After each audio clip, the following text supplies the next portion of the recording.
And hello, everybody. We're back again for our presidential tiering.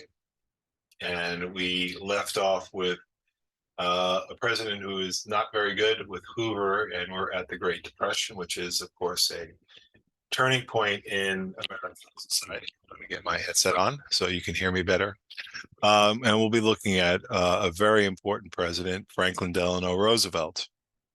So Roosevelt he's a president he's elected 4 times, and there's a lot of reason why. The first thing that I want to talk about that we have mentioned rarely, but Roosevelt is one of he is the master of this.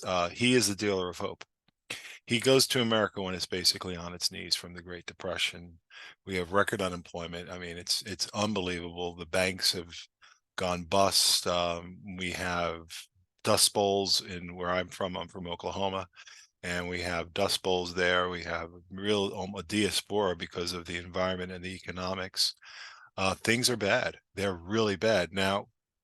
And what he does is he gives the nation hopes. And one of the way he does it in what are called his fireside chats. The fireside chats, he uses this new medium of radio, and he talks directly to the American people. And he doesn't talk down to them. He talks to them in a colloquial language, but not a vernacular language. He's not vulgar. You can tell he's presidential, but he's talking to them in terms they can understand. And he's reassuring this nation that's going through a really tough time. I recommend that all of you, any of you, if you've not seen his speech on the 4 freedoms, they're inspiring. They really talk to, I would say, the best aspects of Enlightenment values and natural laws and values of the American Revolution, the French Revolution. Particularly, he's talking about the construct of liberty. He's talking about the equality, and he's talking about the idea of citizenship, that we're in this together.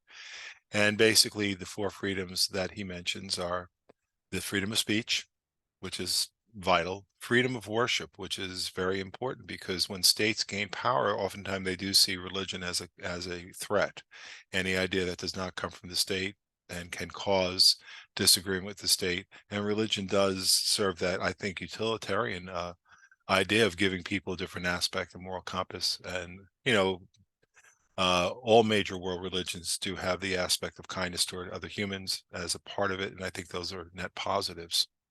He's a very hands-on president, and he is busy. You have policies. He is responsible for the largest increase in the federal government, much of which has remained. And that could be seen somewhat as a negative, because once you get these programs, once you start giving people something, it's very hard to take it away from them. Although some things have been taken away because they maybe were not effective or not needed as much anymore.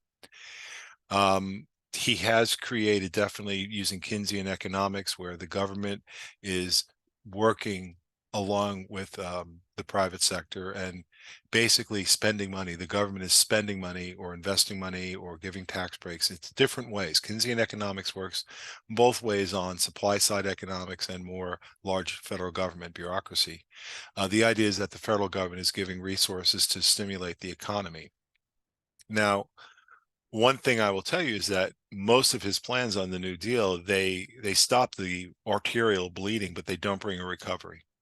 By 1940, the United States is still reeling and in a very bad state economically. But again, his programs are keeping they're serving to make sure that people survive, and that's important.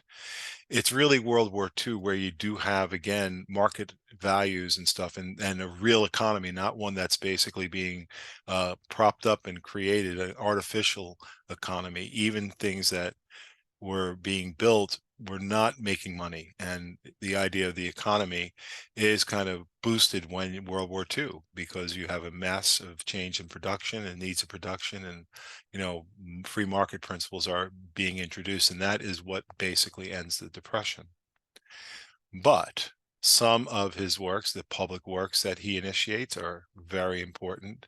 The minimum wage law, that's something that's still with us today, and you could make an argument that it's not really following the spirit of the minimum wage law. The minimum wage law was basically created to give one adult the means to survive by himself. Now, he's not going to be walking tall in the cotton. He's going to be, getting by. And I don't think that's possible with the current minimum wage, which is what, about $6.75 an hour. I mean, $6.75 an hour, you're making, maybe clearing $900 a month, and you can't live on that. The minimum wage, again, is to provide one adult with the means that they would need to make it, in society on their own. And they could have a Spartan but a livable existence. And so probably the $15 an hour might be a little bit high, but it's probably closer to that 15 than it is to the current 675. The current 675 is appropriate for workers who are not needing an income to survive. I mean, they might be supplementing an income, or they might be making some money, you know, but basically a worker who needs this money to get by, I think, might do a little bit better with the minimum wage than what the minimum wage currently offers. And it's not really within the spirit of that law.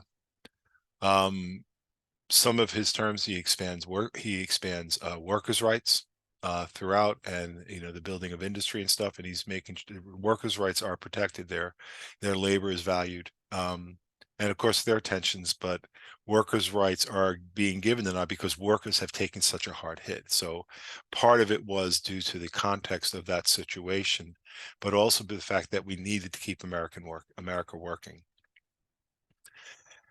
Some of the publics that are still used today, one of the most important, obviously, is Social Security. And Social Security, Eisenhower later on is going to say, when he's asked, "Are you going to undo Roosevelt's things?" and he said, "Only a fool would undo Social Security." And that's because Social Security has become part of the social contract that Americans make with their government.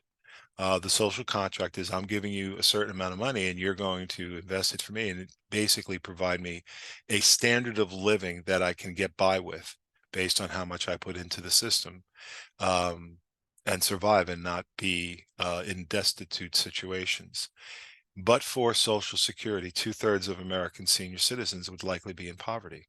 And so this is a network that's needed. It's become very much relied upon. And in today's society, where you're not having a practice that was rather common in the 1920s, 1930s, 1940s, of families staying together, and many times children providing care for their parents throughout their elder years until the time they died.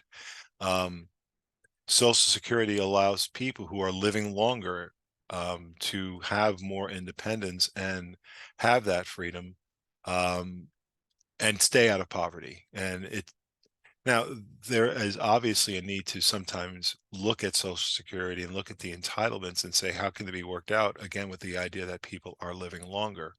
No one's going to like hearing this. I mean, especially if you're close to retirement, and I'm getting close to that age myself. But the construct of being able to draw Social Security at a certain age and get full benefits is, well, our economy is not the same and people live a lot longer. So you're basically going to be on this program, this benefit program, for much longer time than back in the 1930s, when the average age of expiration was much different and much lower than it is today. So obviously these things need to be addressed, but I think the construct of Social Security is here to stay, and it's not a bad thing. Governments evolve, and there's nothing wrong with having a mixed economy where the federal government is involved in regulation. The economy is, I mean, some people act like they really want full laissez-faire capitalism, which has led to some of the worst excesses in human society. Um, I have no, I don't, I'm not saying I totally trust the government, but I also know I don't totally trust the good intentions of the owning class and the business class. When Adam Smith talks about capitalism, he has as an understanding it's enlightened self-interest, not just pure draconian self-interest, and that enlightenment values of the rights of others are taken into consideration. And so those who are pure laissez-faire capitalists understand that Smith understood the nature of people, and if they get that amount of power from coin, it becomes a very dangerous thing, actually. Some of his things that I would say I would look down on is the four terms as president of the United States and running for 4 terms. I think it's good that it's put down that it's 2, because you can almost get into a situation that we don't want a president becoming basically a dictator. And I think it's very easy for a president to become almost ruled by dicta.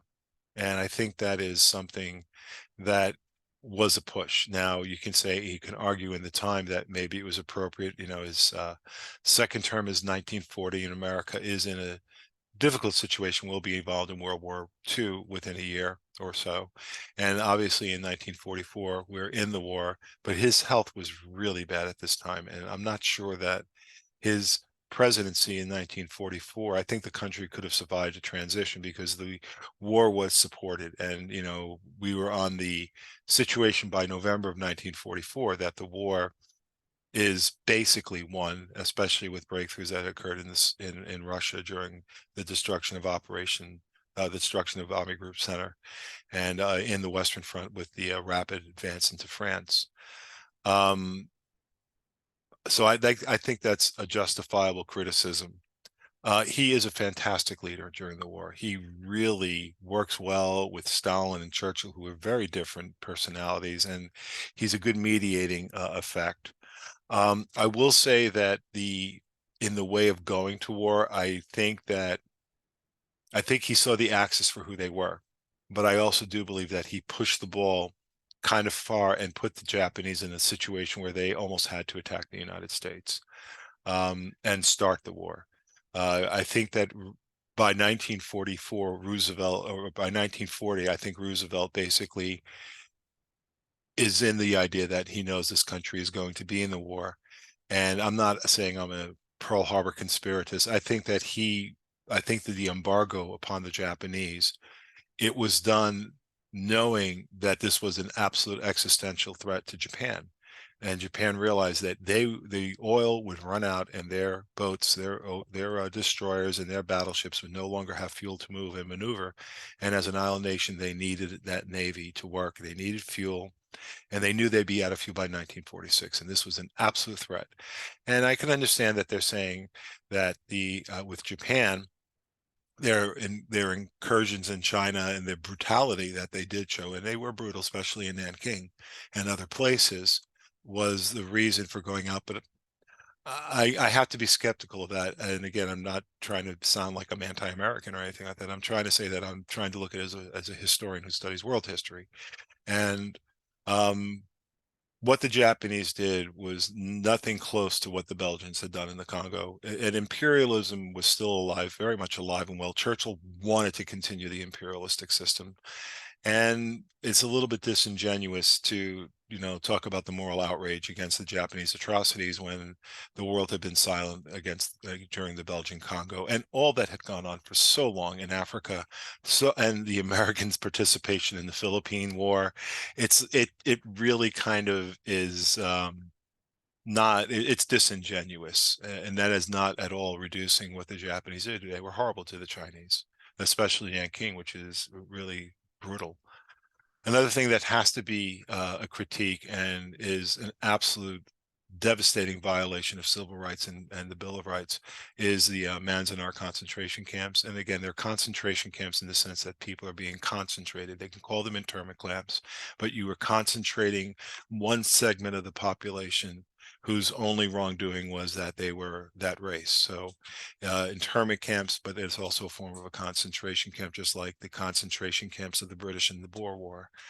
They weren't death camps. That's the difference. But they were to concentrate and get everyone together, keep an eye on them. And there were many other aspects of it, forced surrender of various properties and labeling. And again, there was no due process in this. So that's the negative. But having said that, he's definitely an A. And anyone who says he's less is just, I think they're blind to the facts of the importance of this president. He is a tremendously important president, but one who does have flaws. And I think Manzanar is a big flaw. I think putting, like Lincoln, Lincoln kind of go to the South into making the first strike. Well, I think that is questionable. I think FDR does it the same, and that the embargo, they knew that the effect of it was to make Japan cross the line, and Japan did cross the line. All right, let's go ahead and move on. One of the good things of the fourth term, an unfortunate thing is Roosevelt dies, and when the taste of victory is so close to being, that goblet of victory is about to be drank. And he dies. And I think Harry Truman is truly an interesting president whose stock has risen tremendously. When he leaves office, his popularity or his approval rate is like 30%. And right now he's considered a top tier president. And I also do have him as a top tier president. I do have him as an A. Doesn't mean that he's not faultless. I mean, each of these presidents have flaws, but one of the thing is when you look at Roosevelt and Truman, you have to take the historical context and what they did and what they were facing, and you compare them to like Pierce and Buchanan and Johnson and what they did when they were facing problems that were severe of a different nature, and what these guys did. They are truly remarkable. So let's take a quick look at our friend President Truman. A couple things. He supports Israel's statehood, which was a controversial position. America was leaning towards supporting the Arab states and going against Israel, but I think he did it on the purpose of seeing that this is going to be democracy in an era that didn't have democracy. And I think he did see that, there was sympathy for the plight of Jewish people, especially in the Holocaust, but really who had suffered this diaspora for their whole time and constantly being shelved around from about the 8th century before the Christian era. He basically forms the Marshall Plan, which is one of the most brilliant foreign policy strategies in the United States. The idea to rebuild our enemies, to make sure that they're strong so they won't succumb to communism, and that they will eventually become trading partners. This was very costly. It was seen as an investment, not as a handout and a favor, and it really paid off dividends. The current market economies of Europe, which are, some of them, they go up and down, but basically they're stable economies for the most part. I mean, I know every once in a while you're going to have a nation that has problems, is due in no small part to the Marshall Plan. It really won a lot of goodwill for the United States. He had to frame, let's talk, that's a little, I'm kind of going out of order. I should go back to World War II. He makes a decision to drop the atomic bombs, and this is a big decision. They had never been used. They didn't know the extent of how dangerous they would be.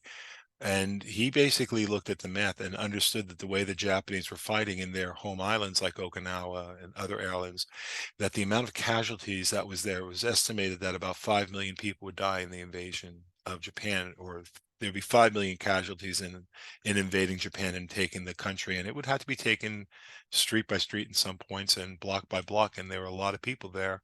And understand there were close to, I think, 675,000 troops in China that could come back. And this would cost at least 1 million American lives.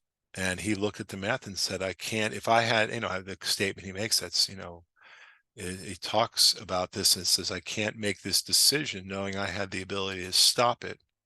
And how can I tell American citizens that, your son died when I had the ability to stop it? It was not an easy decision. He's facing a lot of hard decisions, and he's going to be facing a lot of hard decisions during the Cold War.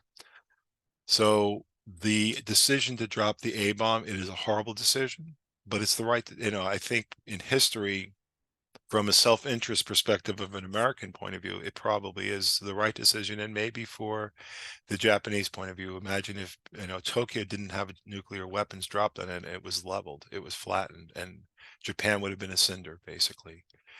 And it's a horrible thing to say that using a nuclear weapon might have been the right decision. That's why war is something to be really avoided. He has a great character. He has so many big decisions, and I think one of the things is his character really has a chance to show. He has very plain spoken, and he's looking out for the national interest, but I think he also has a lot of horse sense. And there was no grandiosity. I think he was a humble man, although I think he also had ability in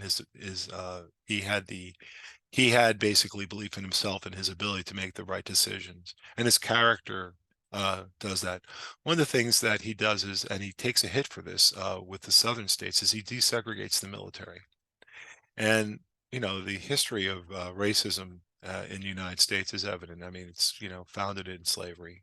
Slavery is an integral part of the growth of the early nation, and the wealth that the nation develops in the, between the 17th century and the Revolution. It was recognized even at the time of the Revolution that this was a real problem.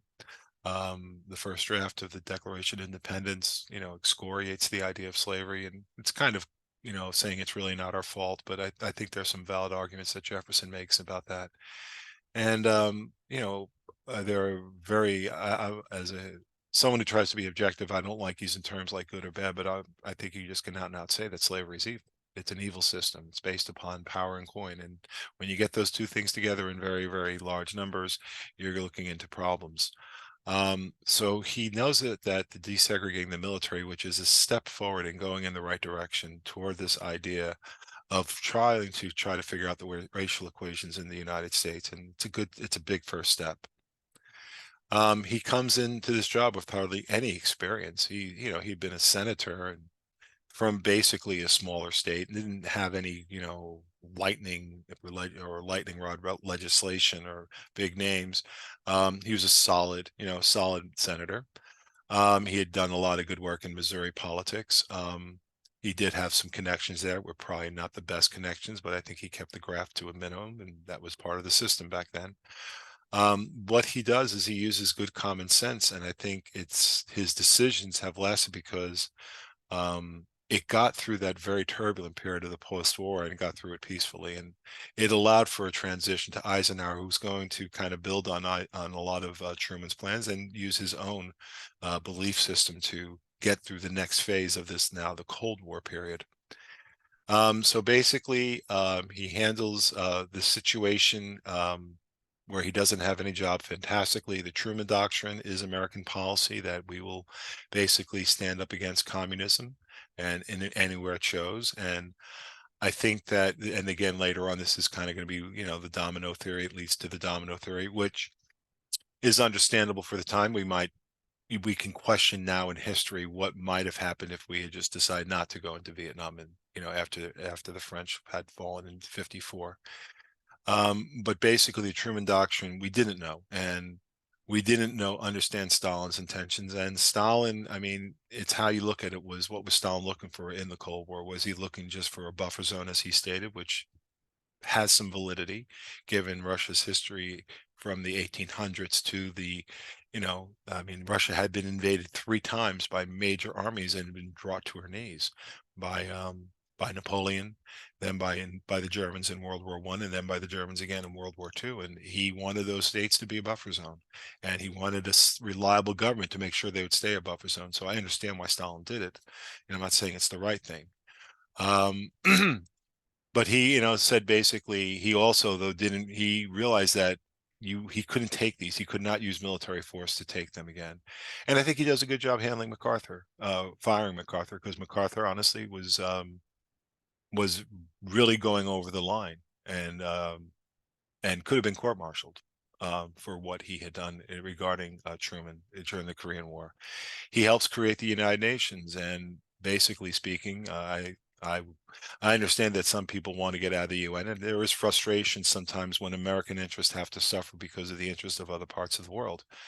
But again, the UN has been overall a case for, you can make the case that it has been very much a force for good, preventing war, working in tough areas with disease and other situations. And again, if you're, I hate the UN and get us out of the UN, you're not going to agree, but the UN is probably an important body, and it can do good work. And that's something that he is a big part of. He wants to have what's called the fair deal and introduce healthcare. So a lot of presidents have wanted to introduce healthcare, but it doesn't seem to be able to gain a lot of momentum until the Affordable Care Act, which we can talk about a bit later.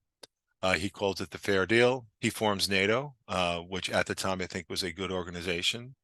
You can make the arguments now that what's the purpose of it? We have so many nations, and what it is doing, instead of counterbalancing the Warsaw Pact or the threat of Russia and its satellite countries, well, all the satellite countries are now in there, and it actually is this what purpose does it have right now? And for goodness sake, what is it doing in Africa? That's another question. What interests are being protected in the current situation that NATO forces and NATO is trying to be spread into Africa? So I think that we have to look at these alliances. When you look at World War One, the alliances that basically were formed are a big factor in the cause of World War One. And NATO, it's a good question to ask, is to what extent has it outlived its usefulness, and is it still needed today? The Korean War, I think it's a good decision to go there. Especially given the concept of the Truman Doctrine, and it won't fall. We won't, stand by and let nations fall to communism. He does not extend the war into invading China, which probably in the long run is a good thing. And again, that would have been a war of how much would we have to use nuclear weapons that we had kind of a lock on with the Soviets, or by this time, I think they also have the atomic bomb. I'd have to check. I know they come up with the hydrogen bomb shortly after this. Um, you know, you can't always just threat that use nuclear bombs and not use them. And if you use them when other people have them, they might be more inclined to use them. So I think he exercised restraint when he needed to exercise restraint. And I think I'm very comfortable with giving him an A rating. And I think most historians would be.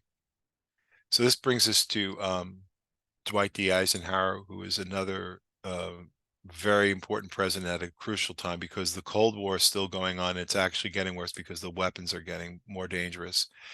And Eisenhower, no one knew where he stood politically. He was both sought by the Democratic Party and by the Republican Party. And he was kind of seen as something, an anti, that, he actually, I think he showed respect for Truman, even though he might not have agreed with him on, philosophically in many areas. He is a Republican, but he's not the modern version of Republican. He's rather progressive, and he's very pragmatist. And Eisenhower is really good at listening to people. His work in World War II gave us a real good idea of what his presidency would be like, that it's going to be thoughtful, nuanced, and have a lot of opinions. And then he would make the decision. And Eisenhower was really good at keeping competing interests. I mean, he had to deal in Europe with the personalities of Britain and their method of fighting the war, which was forever framed by World War One. The idea they want to make sure that the casualties, they're not getting the casualties like they got in the Somme and like other places, Mons and stuff like that, versus the French, who wanted to have a big seat at the table, but they really didn't. They wanted to have a lot more, and understandably so, because they've been occupied in part to salve their national pride. But their contributions were not nearly as much as possibly what they wanted to get. What do you do with the Germans? So he really had shown an ability to make some really nuanced decisions and balanced decisions, and work with people who were not inclined to want to work with him. And boy, it pays off. Some of the accomplishments he makes is he starts NASA, which is a great thing. It's a reaction to the Russians that we don't want them to get to the moon first and drop nuclear bombs on us from space, like LBJ famously said. He also warns about the military-industrial complex at the end. And one thing I'm just going to say, when a five-star general is saying that the system that we use to procure armaments and what it does and what effect it has on this country, when this is said by a five-star general, this is not a peacenik. This is a five-star general who was the commander, basically of European operations in the war. And America should have listened more to him. And it's a message that really needs to be repeated. The amount of profits that go on and how much the arms company are spurring on so many of our foreign policy decisions, I think is pretty obvious to see if you just follow the money. But no one likes to follow the money. You get lost in the rhetoric. He handles the Cold War really well. He shows so much restraint, but he also shows strength. And an example is promising to go to Korea, but not right away pulling up, but making it clear this is what he wants, but making sure that we get a deal that we can live with, and Korea gets a deal they can live with, and there are definite plans for the security of South Korea. So he gets a good deal, and it's basically, other than, an occasional border incursion, the ceasefire is held well. And that's a sign that, of a good deal.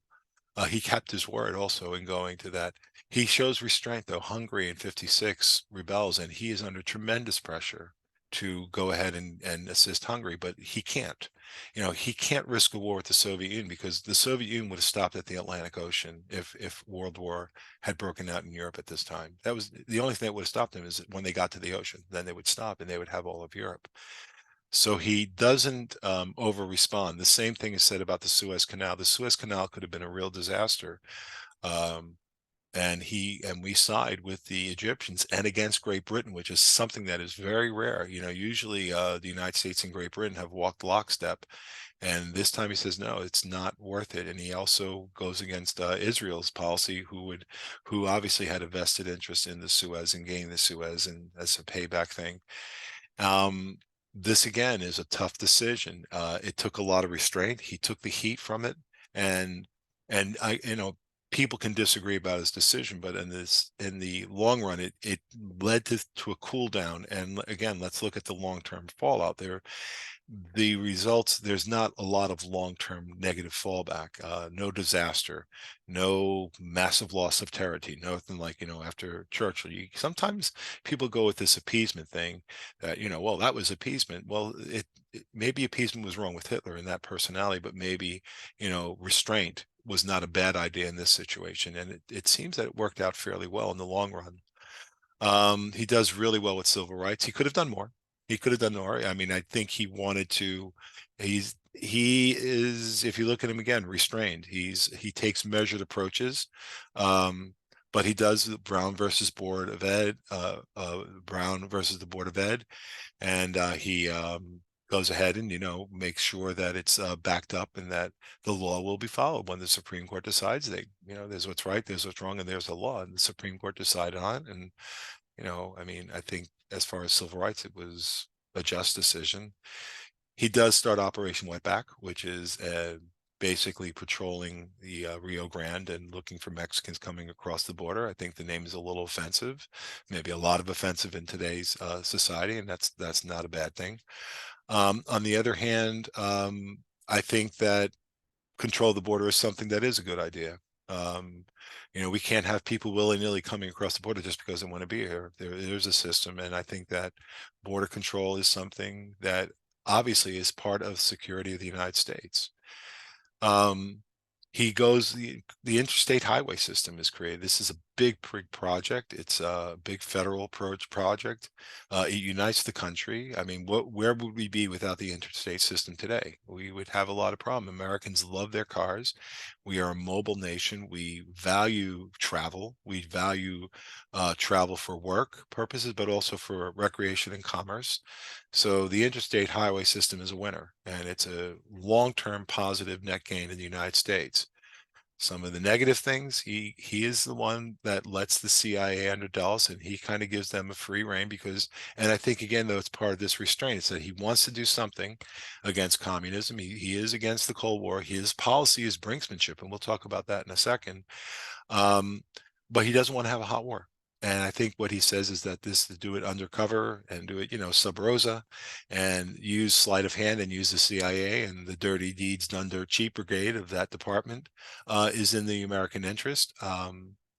It does lead to problems and into problems in relationships, and it does lead to excesses, certainly. I think you can make the argument that it's better than more, and you can also make the argument that maybe he shouldn't have done it. You have the Bay of Pigs happens under his situation. That's all planning. He's very anti-McCarthyism, which is good. He kind of gets that person shut down, rightly so. Again, the Suez Canal we talked about. One of the huge aspects, let's go to the economy.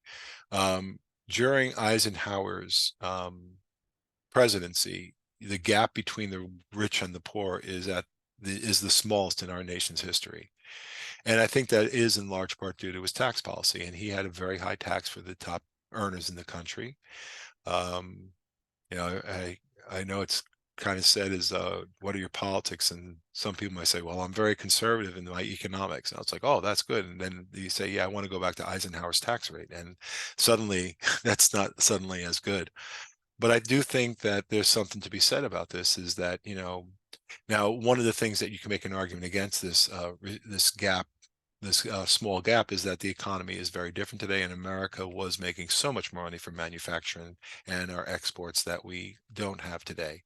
And I am not an economist by any means. I understand the basics that I need to know, but I do think that there are people who do make the argument that a return to the Eisenhower's tax rate on the idea that people who make X amount of money should pay a much higher rate because they benefit so much from the infrastructure that is provided by the government.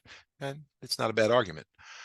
So let's see, he didn't undo important aspects of Social Security in the New Deal. He recognized that these had been very much made part of the American society, and that they had become part and parcel of American way of life by the late 1950s. He deals with the he deals well with the Little Rock crisis overall, and but then again, a negative thing, he doesn't reign in the CIA. I think that might be his biggest negative. Let's talk about brinksmanship. The idea of brinksmanship was a game of playing chicken in a sense with the Soviets, and it was a high stakes game. And the idea of brinksmanship is that you would put yourself in a posture that you go to the point that you think that the Russians would go right to the brink of firing a weapon, nuclear weapons, and you go there too. And then you'd stare each other off and who blinks first. And the United States didn't blink. And so then usually the situation was the Soviet Union would back down and the United States could feel comfortable then in tracing way back. This did increase the stakes. It got us through the first phase of the Cold War with this nuclear under Truman and then Eisenhower. It was a little different posturing than happened. And then you have later on the next presidency, Kennedy, which we'll be talking about in a little bit. You have basically the Cuban Missile Crisis, and American policy is going to go away from brinksmanship, which worked in the 1950s, but wasn't going to work in a different world, especially with the amount of change. Stalin, and you can talk for years about his negative traits. One thing he did give a sense of predictability and to the Soviet Union. Khrushchev was not quite as predictable, and he was in some ways more aggressive than Stalin, especially with trying to take advantage of what he felt was an inexperienced, wet behind the ear spoiled boy in Kennedy, and kind of being more aggressive, and Kennedy responds to it. But basically, brinksmanship is kind of like the first phase. Truman, and to much more greater extent, Eisenhower do have this idea of like it's a stare down. It's kind of like I said, playing chicken. It's playing chicken with nuclear weapons, but I think he understood the Soviet system well enough, and it worked. Having said that, it might not have worked, and we changed tack in the 1960s and really through the 1970s, and we go toward détente, which is a different approach to the nuclear question. And it's not a bad thing. Just because the policy changed doesn't mean the former policy was bad. It means it's time it ended. And I think it's time for brinksmanship had ended, and it was time for a different approach. And it was a very wise move probably to switch gears and say, okay, we've gotten as far as we can with this. We have to now go to détente, which is a much different, it's an opposite approach of brinksmanship. Eisenhower, definitely an A, a strong A too. And given his time frame in history with the Cold War, I think that he's one of those candidates. You look at all these people and you have to look at their history. Well, Eisenhower's at the place basically where we're in this brave new world of rockets and nuclear weapons and stuff, and he gets America through stronger than we are when we start off, and is peaceful. And that's a key time. Again, he is restrained in a sense. He's a little more willing to push forward because of brinksmanship than Truman, but he also keeps the Soviet Union in check. And these are some really important presidents in this time frame. So that's it for today. I know this one was a little bit longer, but we had 3 presidents, and I wanted to kind of keep them in a bunk because they are forming the transition basically from the war years and the Depression into my age, and I think the age of the late baby boomers. So have a great day. It was good sharing with you. If you like what you saw, subscribe, like, comment, join us in the conversation. Have a great day.